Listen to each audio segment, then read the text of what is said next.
Let's make our first package. So I'm going to open up the working scenery folder. I'm going to find simple scenery. I'm going to make a copy of simple scenery and paste it into the working scenery folder, and it'll show up as simple scenery copy. And now I want to give this folder a name.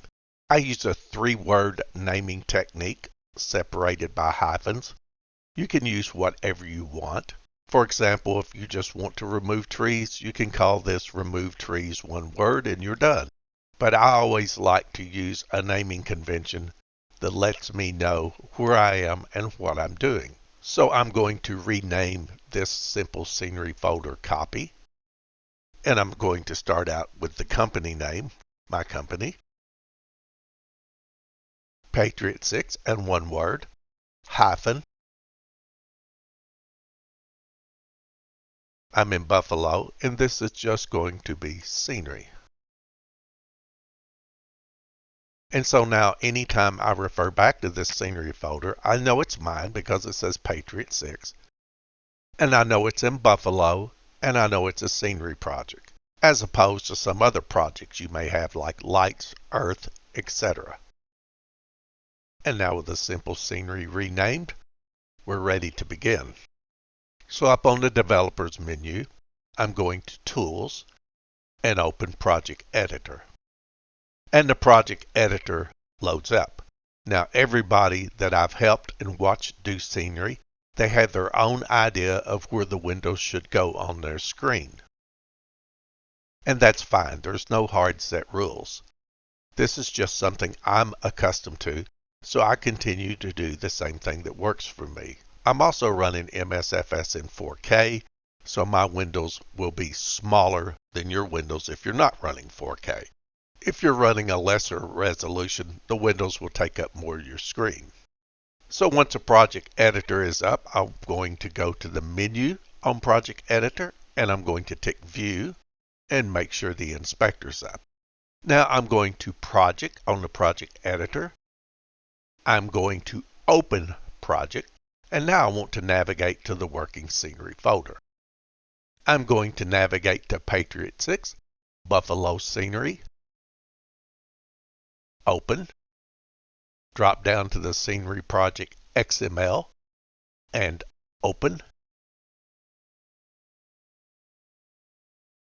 And then on the project editor, you will see the package. And it's right now listed as My Company Scenery Simple. And that's where I came up with the naming nomenclature I selected. My company, the scenery, and simple. My company is always Patriot 6. The scenery is where I'm located. And the simple will be whatever type of work I'm doing. That's the logic behind the naming convention I use. Now, once this is up, we want to tick on the project, and then everything comes up in the inspector. The top part of the inspector gives the package down here its name. I prefer the package to be named the same as the folder that I'm working in. So to do that, I'm going to erase my company. I'm going to type in Patriot 6 as 1 word. You see Patriot 6 pop up, and you also see it down here on the package name in the project editor. Now I'm going to change Scenery Simple to Buffalo Scenery. Hyphen. And the package name matches the name of the scenery folder. The second part down here is simply for the content manager in MSFS 2020. So whatever you want it to be called when you look in the content manager.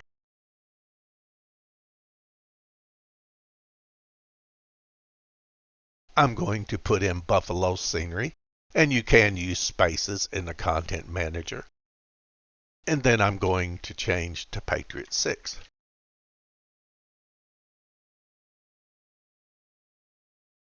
And now this is optional. If you want to build your own personal thumbnail, you can do that.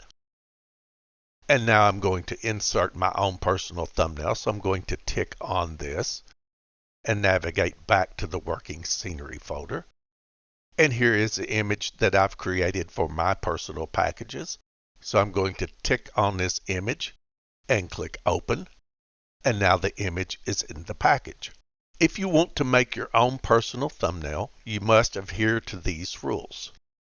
As it clearly states here, the only size you can use is 412 by 170 pixels. It's mandatory. And if we look the properties of the image that I created that I use, you will notice that the image is exactly 412 by 170 pixels. That is the only size that will work. You can stick with the standard thumbnail, but I prefer to have my own thumbnail. Just a personal choice.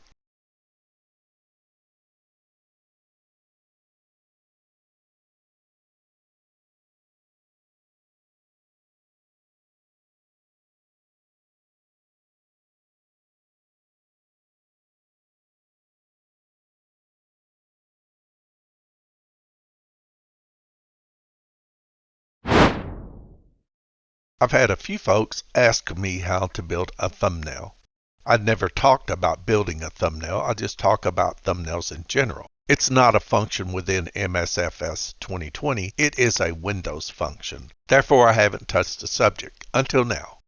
But since I've been asked, I will quickly show you how I make thumbnails. You can use whatever style, whatever image you like. Some people may want the thumbnail to reflect upon the area in which they're working, and some may use a standard company thumbnail like I do.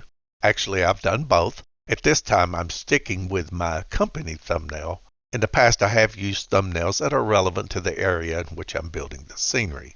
So I will show that right now. Since we're in Buffalo, I will find the image on the interwebs of Buffalo. Now, I could right-click and copy, or I can use the Windows Snippet tool.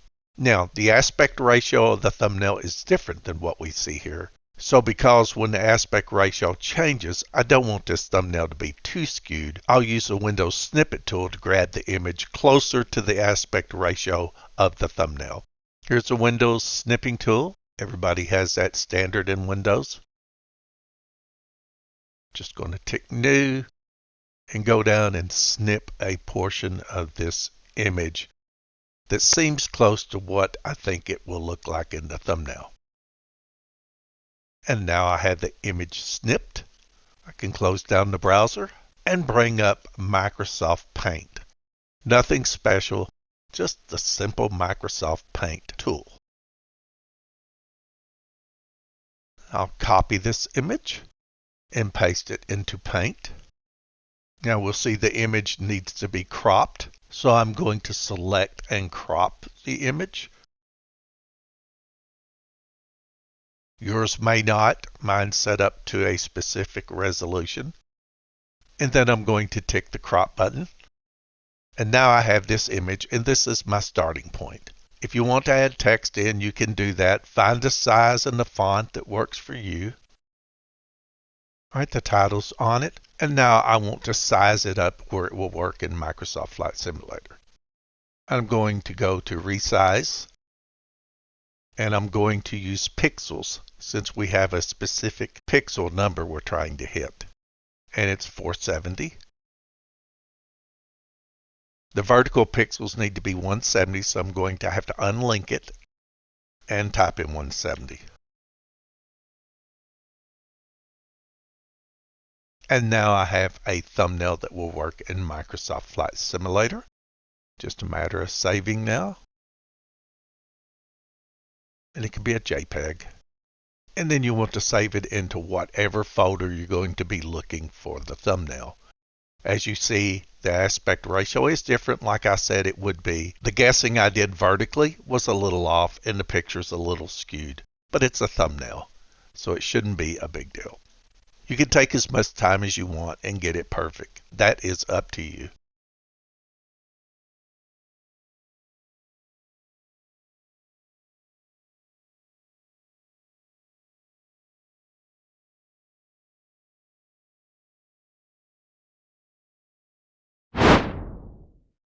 There is a final subject that I want to touch on when it comes to building packages. When you build the package and fill in the information as I did here in the inspector, when you go down on the project editor and look at the package and tick on the arrow, by default you see My Scene BGL and My ModelLib.